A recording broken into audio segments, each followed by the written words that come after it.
Chapter 59. Gathering Forces. All that is in the heavens and earth glorifies God. He is the wise, He is the Almighty. It is He who sent the Jews of Banu Nadir from their homes when they broke the treaty.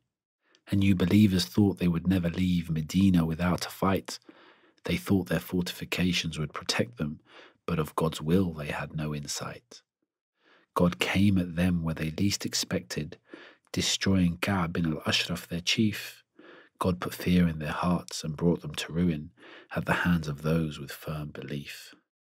Al-Ashraf planned to have Muhammad killed and composed lines of poetry through which Muslim women were reviled.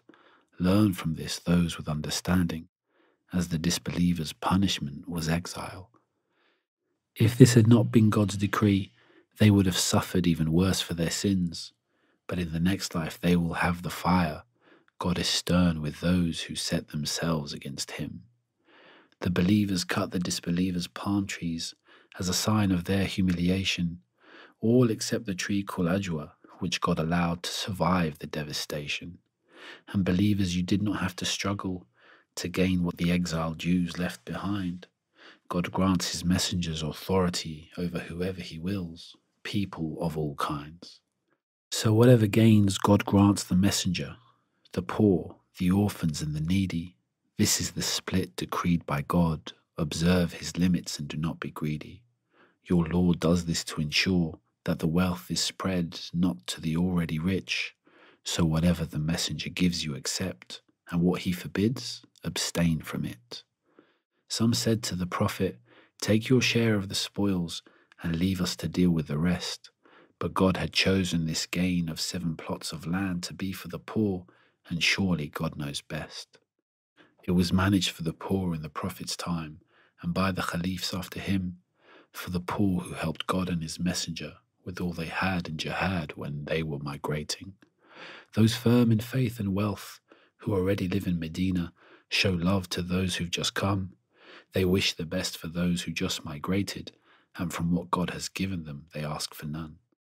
They give the migrators preference over themselves, even if they are poor, as those saved from their own souls. Greed are the successful ones for sure. And to firm their hearts from any greed or ill will, they turned to their Lord and prayed, Lord, forgive us our sins and those of our brothers, the ones who came after us in faith. And let us not grow jealous and bitter towards those who believe. Let us not in any way be resentful. You are the one, the truly compassionate. You are the truly merciful.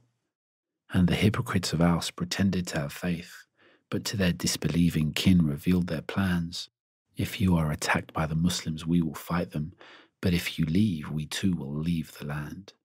But they are merely lying to their kin, as if they were to fight they would not help in any way, and they do not wish to leave their land, and their fear of the believers is truly misplaced. As they fear them more than they fear God, they are people who do not understand. They are in fact a divided group of cowardly fighters, and between them there is hostility at hand. The people of Aus are like the people of Badr, who were slain for their erroneous ways. They will have a terrible torment in the life to come. Hell surely lies in wait. They are two-faced hypocrites who act like Satan when he whispers, don't believe, so men can hear.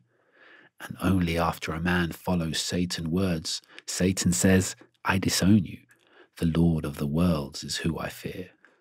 They will all be given the fire. This is what the evil ones deserve. But you who believe, be mindful of God. Your souls should carefully observe all that you send before you and what you store up in deeds. Remember God.